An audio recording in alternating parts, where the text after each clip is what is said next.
data 30 qershor, pra data e sotme, shënon përfundimin e semestrit të 4 të planit dhe fillimit të humbjeve financiare për Kosovën nga ky instrument, që nga sot nuk ka më thjesht vonesa në ekzekutim të fondeve, por rrezikojnë humbje të parikuperueshme financiare.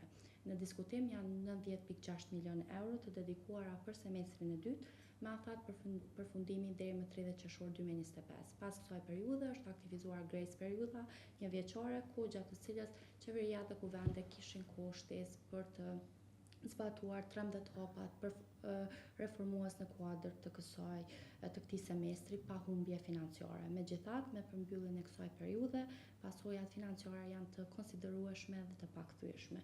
Dhe me shumë shpejt do të kemi një qartësi se sa nga këto mjete janë humbur përfundimisht.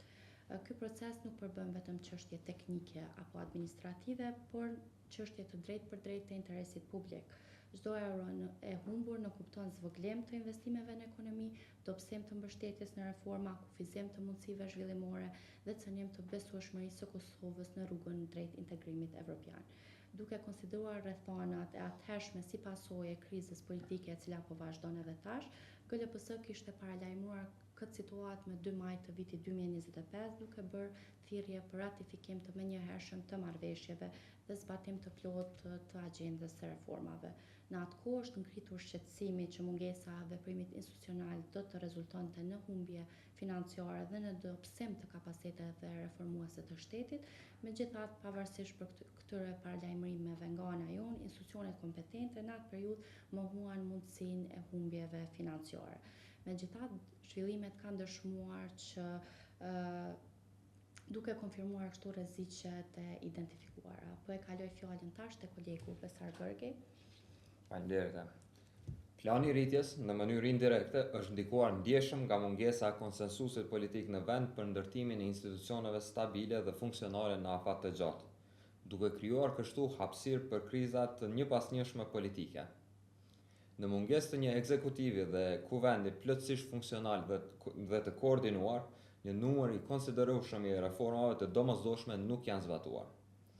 Pas publikimit të raporteve zyrtare të zbatimit nga Qeveria e Kosovës dhe Bashkimi Evropian, do të mundësohet një pasqyrë e qartë dhe e bazuar mbi nivelin e fondeve të zhbllokuara deri sot, vlerësimin e fondeve të rrezikuara për humbje pas përfundimit të afateve, listën e reformave të papërmbushura, si dhe planin institucional për minimizimin e dëmeve të mëtutjeshme.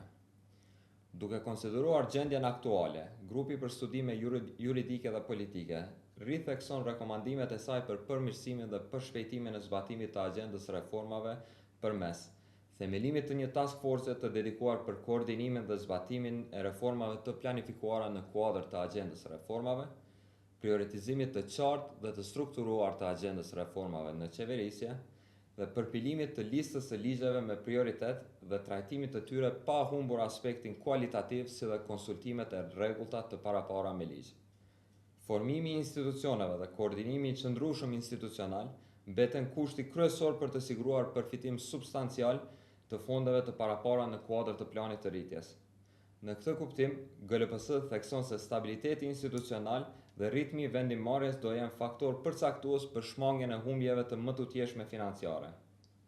Çdo vonesë shtesë në formimin e institucioneve mund të ketë pasoja të drejtë për drejta në përfitimet financiare të vendit dhe në avancimin e reformave që ndikojnë në funksionimin e institucioneve dhe në jetën e përditshme të qytetarëve. GLPS u bën thirrje institucioneve përgjithëse që këtë çështje ta trajtojnë me seriozitet të plotë që kërkon rëndësia e saj strategjike dhe financiare. Përgjegjësia publike nuk matet me deklarata, por me aftësinë për të mbrojtur interesin zhvillimor dhe financiar të qytetarëve të Republikës së Kosovës. Sinqerisht, Grupi për Studime Juridike dhe Politike.